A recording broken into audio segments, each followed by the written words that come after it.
साबित होते हैं या इनके अगेंस्ट कोई एंटीवायरस टीम रहेगी जो इनको इस लॉबी से खाली करेगी, वो देखना होगा। मीनवाइल स्पार्टन्स की अगर बात करें तो साइट्रॉक्स के पास ऑलरेडी एक फिनिश हमें देखने मिल जाता है। अब देखना होगा कि 11 टीम्स है और काफ़ी ज़्यादा अब सर्कल बिल्कुल ही नॉर्थ वेस्टर्न साइड जाते हुए दिखाई दे रहा है। और नॉर्थ वेस्टर्न साइड मतलब एक रुइंस की पहाड़ी आपको देखने मिल जाएगी, और अगर कोई टीम इस पहाड़ी के पास जाता है ना तो उनको एक एडवांटेज मिल जाएगा। मीनवाइल यही दोनों में से एक टीम होगी जो रुइंस की पहाड़ी पर जाना चाहेगी। सबसे बड़ा सवाल ये है कि रोज़ो की फ़ाइट क्या वो अब छिड़ने वाली है, क्या वो फाइट से एक ही टीम आगे चढ़ेगी या सेमेस्टर की टीम वहाँ से एग्जिट करने में कामयाब हो जाएगी। कहीं ना कहीं अगर हम बात करें नोवा नेक्सस ई स्पोर्ट्स की, तो वो रोटेशन लेते हुए दिख रहे हैं नॉर्दर्न साइड से, और वो काफ़ी आसानी से एक रोटेशन तो ले लेंगे, लेकिन टीम आइकॉनिक के आसपास आ जाएंगे। टीम आइकॉनिक जिनके पास एक काफ़ी अच्छा एंगल उन्होंने होल्ड कर रखा है, फिलहाल वो जोन के अंदर भी दिखाई दे रहे हैं। और चारों खिलाड़ी, अगर मैं गलत नहीं हूँ तो जी हाँ बिल्कुल, चारों खिलाड़ी यहाँ पर एक लोकेशन पर होल्ड कर रहे हैं और काफ़ी बढ़िया तरीके से उनकी स्काउटिंग भी चल रही है। चलिए, वो फाइट की शुरुआत होते हुए सेमेस्टर की टीम कहीं ना कहीं फिर एक बार हावी होते हुए यहाँ पर अगर मैं गलत नहीं हूँ तो टीम आईजीएक्स के ऊपर, और टीम आईजीएक्स के ही मुँह अब उनके ऊपर पूरी जिम्मेदारी आती है। प्लेयर आगे आ रहा है लेकिन गलत जगह पर बैठे हुए थे, फिर भी उन्होंने काफ़ी बढ़िया रिटालिएट किया। लेकिन क्या 6 सेमेस्टर, जी हाँ बिल्कुल, हीमू को उन्होंने नॉक किया इस बार। अब 2 ही प्लेयर बचते हैं, सीआईडी के 6-9 और अब वुल्फ तड़का।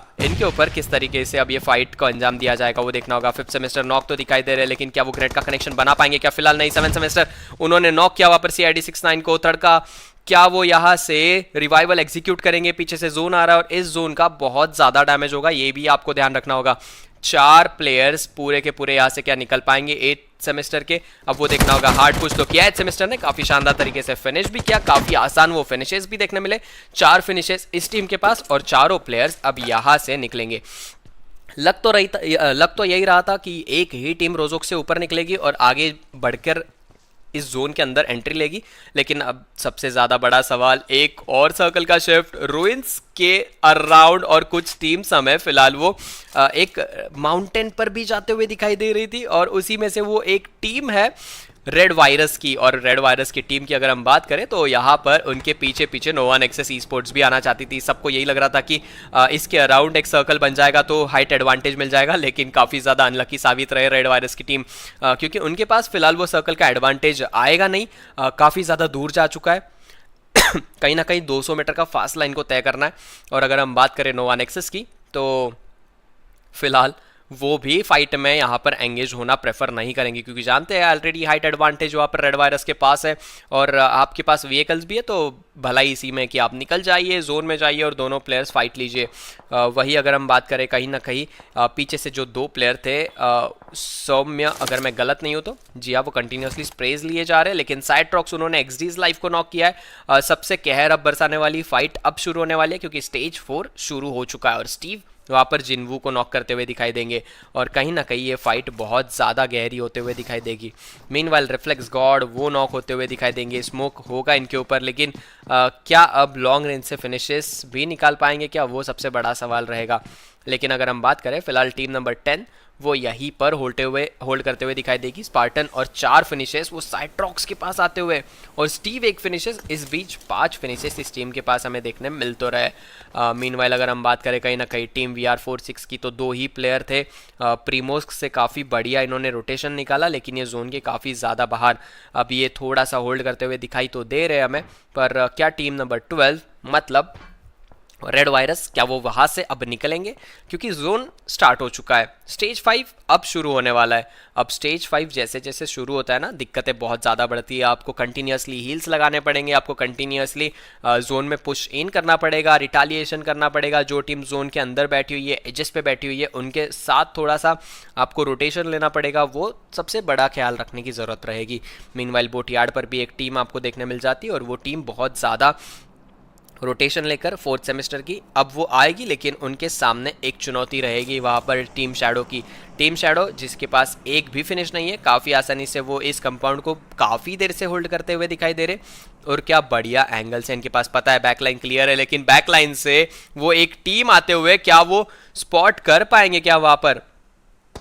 यानो उन्होंने चेक कर लिया है वहाँ पर, आर्यन ओपी माफ करना, उन्होंने चेक कर लिया है, और चलिए वहाँ पर एक फाइट की शुरुआत। डेमन बोलते हैं उन्होंने एक नॉक तो निकाला है, लेकिन अब देखना ये होगा कि किस तरीके से इस फाइट को अंजाम दिया जाएगा, क्योंकि 3 टीम आपको आपके समक्ष देखने मिल जाती है। और मीनवाइल 7 सेमेस्टर वो होल्ड करते हुए दिखाई तो दे रहे हैं, लेकिन क्या वो ग्रेनेड का कनेक्शन बना पाएंगे प्राइम के ऊपर, वो देखना होगा। प्ले जोन से वहाँ पर NSE नॉक हो रहे, एक और प्लेयर थे उनके, अगर वो भी समाप्त हो जाते तो इस जोन में, जी हाँ बिल्कुल 100 में भी समाप्त हो जाएंगे। मतलब टीम VR46 उनका समापन पूरा हो चुका है। मीनवाइल प्ले जोन की बात करें तो चीनो ओपी वो नॉक होते हुए सेमेस्टर ने, उन्होंने काफ़ी शानदार वो एक स्प्रे लेकर प्राइम को नॉक कर दिया है। और आर्यन ओपी अब वो क्या करेंगे वो देखना होगा, क्योंकि काफ़ी ज़्यादा फ्रीमैन दिखाई दे रहे थे, पहले भी इस कंपाउंड में होल्ड नहीं था उनका। 5th सेमेस्टर की बात करें तो वो कई और फाइट ले रहे हैं, और 7th सेमेस्टर यह है, अगर आप ऐसे अलग अलग फाइट लोगे तो आपकी मुश्किलें बहुत ज़्यादा बढ़ जाएगी। मीनवाइल आर्यन ओपी उनके सामने वो ग्रेनेड देखने मिल रहा है, और ये ग्रेनेड का कनेक्शन फिलहाल काफी अच्छा था और 50% डैमेज कर दिया है 7 सेमेस्टर को ऊपर। क्या वो कनेक्शन एक और बना पाएंगे क्या आर्यन ओपी? जी हाँ बिल्कुल, और थोड़ा सा वो ज्यादा कुक हो गया। एक ग्रेड का कनेक्शन 7 सेमेस्टर भी बना रहे थे, लेकिन स्पाइडी वहां पर क्या बढ़िया एंगल उनको मिला, एक प्लेयर उन्होंने फिनिश ऑफ किया, और यही गलती कर बैठे 7 सेमेस्टर। बाकी टीम कहीं और थी और ये समझ नहीं पाए, और इसी के बीच 7 सेमेस्टर उनके पास वो एक अच्छा एंगल होने के बावजूद भी वो इस टाइम इस फाइट को जीत नहीं पाए। लेकिन आर्यन ओपी अगर आप इतना ओपन में जाते हो तो आपके ऊपर भी इसका भुगतान होगा। मीनवाइल निखिल की अगर हम बात करें तो वो उन्होंने 5th सेमेस्टर को फिनिश किया। अब अगर हम बात करें कहीं ना कहीं तो इस टीम को, टीम ज़ेनेथर ई-स्पोर्ट्स को एडवांटेज रहेगा। ऑलरेडी इस टीम के पास 4 फिनिशेस है, लेकिन वो सर्कल इनको अभी भी जाना है, और सबसे ज़्यादा इंपॉर्टेंट यही है कि आप सर्कल में कैसे जाते हो। मीनवाइल 8 सेमेस्टर इनके नॉक होते हुए दिखाई दे तो रहे, पर क्या उधर स्मोक किया जाएगा क्या, और 4th सेमेस्टर किस तरीके से इनको बचाएंगे, क्या नहीं बचाया जा सकता कुछ फिलहाल पता नहीं। लेकिन फिलहाल वो पीछे क्यों आए समझ नहीं आया 4th सेमेस्टर। चलिए स्मोक करने के लिए आए, काफ़ी अच्छा उनके पास एंगल, जानते हैं अपने टीममेट नॉक हुए थे, लेकिन इनके बैक लाइन से कंटिन्यूसली स्प्रेज आते हैं और इनको भी समाप्त कर दिया जाएगा वहाँ पर। और टीम नंबर 18 के जो टीम शैडो, उनके आर्यन ओपी जो फ्री मैन है वो काफ़ी बढ़िया तरीके से यहाँ पर एक अच्छा खासा किल निकाल कर चले गए। वही अगर हम बात करें टीम नंबर 15 की, तो उनके ऊपर भी टीम आइकॉनिक के ऊपर कंटिन्यूसली स्प्रेज आते हुए और नोवा नेक्सस के सामने बिल्कुल ही एक्सपोज्ड हो गए। अगर हम बात करें कहीं ना कहीं आर्यन ओपी की, तो वो तो काफ़ी आसानी से जोन में एंट्री कर लेंगे क्या, वो सबसे बड़ा सवाल रहेगा। मीनवाइल यहाँ पर डिऑक्स ई-स्पोर्ट्स वो होल्ड करते हुए दिखाई दे रही है, 7 फिनिशेस इस टीम ने निकाल लिए। कैटो इनका भी समापन होते हुए, मतलब नोवा नेक्सस उनका समापन हो चुका है। अब बस आपके पास 4 टीम और 13 खिलाड़ी देखने मिल जाएंगे। इस बीच क्या ही शानदार वो स्प्रेज लेते हुए दिखाई दे रहे हैं, और कंटिन्यूसली ये स्प्रेज जो है ऋतिक ओपी के ऊपर लिए गए थे और उनको डाउन कर दिया गया है। अब एक स्मोक ही रहेगा जो बचाएगा, और स्मोक गन का इस्तेमाल भी किया जाएगा वहाँ पर क्या यहाँ से स्मोक गन के इस्तेमाल से ऋतिक ओपी को बचाया जाएगा क्या, वो सबसे बड़ा सवाल होगा। और मीनवाइल अगर हम बात करें कहीं ना कहीं रिफ्लेक्स गॉड और निखिल का वो गाड़ी से कुचलते बन रहे बंदों को अब देखना होगा। निखिल क्या वो यहाँ से हेल्थ किट लगाकर बिल्कुल प्लेयर के ऊपर जाना चाहेंगे क्या, क्या वो कनेक्शन बना पाएंगे क्या यहाँ से, जैसे वो नॉक किए, क्या वो कंफर्मेशन लेने की कोशिश करेंगे क्या। फिलहाल अगर हम बात करें आर्यन ओपी की, तो वो कहीं ना कहीं टाइकॉन के ऊपर जाएंगे, और टाइकॉन के ऊपर वो जैसे आते हैं ना को, तो अब देखना यही है कि क्या यहाँ से कितना ज़्यादा रिवाइवल आप एग्जीक्यूट कर सकते हो, या क्या यहाँ से निकल भी सकते हो, क्योंकि आपके पास व्हीकल भी दिखाई दे रही है। पर क्या टीम स्पार्टन आपको ये चीज़ करने देगी। निखिल इनके हाथ में मॉल्टोव देखने मिल रहा था, क्या वो मॉल्टोव का सही इस्तेमाल किया जाएगा क्या, लेकिन ग्रेनेड, फिलहाल वो एक ग्रेनेड और कनेक्शन अगर बनाया तो शानदार कनेक्शन, वहां पर टाइकॉन को नॉक किया गया। आर्यन ओपी वो व्हीकल में बैठे और शायद अब फ्री मैन का रोल अदा करते करते वो खुद फ्रीली निकलना चाहेंगे क्या, वो देखना होगा। प्राइम उनके पास एक फिनिश है और इस टीम के पास टोटल एक ही फिनिश है, मतलब ज़्यादा कुछ है नहीं पाने के लिए, पर खोने के लिए सब कुछ है। लेकिन अब देखना ये होगा कि टीम नंबर 9 इनके सामने डिऑक्स ई-स्पोर्ट्स की पूरी चुनौती रहेगी। स्पार्टन के सामने से निकल रही है, लेकिन आपको लोकेशन देना, मतलब खतरों से खाली नहीं। टाइकॉन वो प्ले जोन से फिनिश होते हुए जैसे ही आप लोकेशन देते हो आपकी मुश्किलें बढ़ सकती है, लेकिन आपके साथ वो एक खिलाड़ी भी है, तो सबसे बड़ा सवाल ये कि अब कब तक आप सर्वाइव करोगे। मीनवाइल रिफ्लेक्स गॉड उस टीम के पास 10 फिनिशेस है, मतलब इनका अब हो सकता है कि चांसेस बहुत ज़्यादा बढ़ जाते हैं यहाँ से, जिस तरीके से इस टीम ने फिनिशेस नंबर उठाया। मीनवाइल प्राइम की अगर हम बात करें वो नॉक होते हुए दिखाई देंगे और साइथर वो फिनिश करने में कामयाब हो जाएंगे प्राइम को। अब सबसे ज़्यादा फिनिशेस उस टीम के पास ही होंगे और इस टीम के पास अब रहेंगे 7 फिनिशेस। काफ़ी बढ़िया वो ज़ेनेथर ई-स्पोर्ट्स खेलते हुए दिखाई दे तो रही है। अब क्या वो कनेक्शन एक और बनाकर एक और टीम को यहाँ से बाहर करने में कामयाब होंगे क्या, वो देखना होगा, क्योंकि आर्यन ओपी वो सोलो सर्वाइवल, रिफ्लेक्स वो सोलो सर्वाइवल, लेकिन इनके पास 10 फिनिशेस तो है। तो टीम नंबर 10 एडवांटेज तो है, लेकिन क्या वो जोन में जा पाएंगे? क्या 30 सेकंड के बाद आपके समक्ष जोन आ जाएगा? पर डिऑक्स ई स्पोर्ट्स वो कहाँ मानने वाले, वो कह रहे हैं हमारे पास 8 फिनिशेस है और अब चिकन का भी हम पूरा दावेदार रखते हैं, पर 25 सेकंड में इनको भी यहाँ से निकलना है और कहीं ना कहीं अगर इन नहीं भी कहा तो भी 100 मीटर का फासला इनको तय करना है। तो अब 4 टीम्स आपको देखने मिल जाती है और आर्यन ओपी एक सोलो प्लेयर है, रिफ्लेक्स गॉड सोलो प्लेयर है और उसके बाद आपको 4v3 की प्योर बैटल देखने मिल जाएगी। वही एडवांटेज डिऑक्स ई स्पोर्ट्स के पास ही रहेगा और टीम ज़्यादातर ई स्पोर्ट्स अगर उन्होंने काफ़ी अच्छा एक आउट प्ले किया तो हो सकता है कि वो भी यहाँ से कुछ ना कुछ एक अलग कर पाए।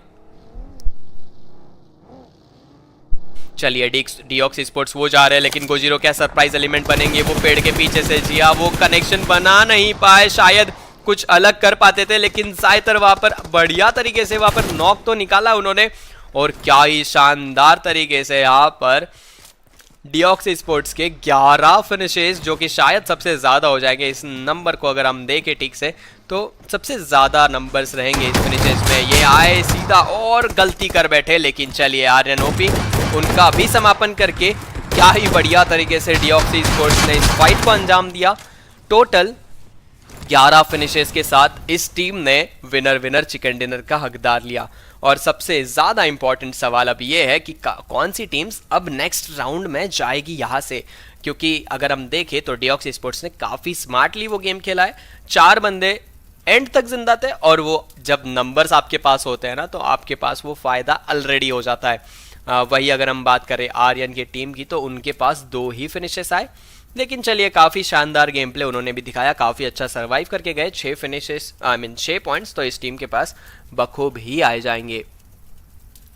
जेडार की अगर हम बात करें टीम ज़्यादातर ई स्पोर्ट्स की तो उन्होंने क्या बढ़िया तरीके से वो पोचिंकी के कंपाउंड में फाइट को एक अंजाम दिया था। लेकिन अगर हम बात करें 7 फिनिशेस इस टीम के पास भी आते हैं। सबसे ज़्यादा फिनिशेस अगर इस लॉबी में किसी ने निकाले तो ऋतिक ओपी रहेंगे डिऑक्स स्पोर्ट्स के 7 फिनिशेस के साथ। इस प्लेयर ने क्या ही शानदार आउट प्ले करके गए। वही अगर हम बात करें स्पार्टन ई स्पोर्ट्स की तो 10 फिनिशेस इस टीम ने भी निकाले और तारीफ करनी होगी क्योंकि यहाँ से कहीं ना कहीं उनका एडवांटेज रहेगा। अगर हम बात करें ना टीम नंबर 2 की और टीम नंबर 4 की जो #4 पर आए तो स्पार्टन ई स्पोर्ट्स का अर्ली एडवांटेज रहेगा क्योंकि उनके फिनिशेस ज़्यादा है। वही अगर हम बात करें टोटल नंबर ऑफ पॉइंट्स अगर आर्यन ओपी की टीम 8 लेकर जाती है तो स्पार्टन के ऑलरेडी 10 फिनिशेस है और पोजीशन पॉइंट्स अलग रहेंगे। मीनवाइल अगर हम बात करें डेमॉन की टीम की तो 2 फिनिशेस उस टीम के पास आए। रेड मॉन्स्टर की टीम फिलहाल एक भी फिनिश नहीं आई और सेमेस्टर मेंबर्स की अगर हम बात करें तो उनके पास 5 फिनिशेस आते हुए हमें दिखाई दे रहे थे। वही प्रोजो का कंपाउंड काफ़ी बढ़िया तरीके से उस टीम ने हैंडल किया प्रेशर और चारों प्लेयर काफ़ी आसानी से जोन में गए, लेकिन फेवर नहीं था उनके पास वो गेम और इसी के चलते उनको इसका भुगतान करना पड़ा और 7th रैंक पर वो टीम फिनिश हो जाती है। मीनवाइल बाकी के जो प्लेयर्स हैं उन्होंने ज़्यादा कुछ खास प्रदर्शन किया नहीं और इसी के साथ 0 या 1-1 फिनिशेस के साथ इस टीम का समापन होते हुए देखने मिल रहा है। टीम MFN स्पोर्ट्स काफ़ी बढ़िया खेल कर गए थे वहाँ पर एक प्लेयर, लेकिन कहीं ना कहीं उस टीम को वहाँ पर एलिमिनेट होना पड़ा। लेकिन 3 फिनिशेस इस टीम के पास भी है, लेकिन सबसे पहले वो एलिमिनेट हो चुके थे इस फाइट से। तो चलिए दोस्तों मिलते हैं हम एक छोटे से ब्रेक के बाद, तब तक आप कुछ खा लीजिए पी लीजिए और अगर आप तक आपने लाइक नहीं किया है तो जल्दी से लाइक कर दीजिए दोस्तों, क्योंकि हम एक और मैच लेकर आ रहे हैं बिल्कुल थोड़े ही टाइम में।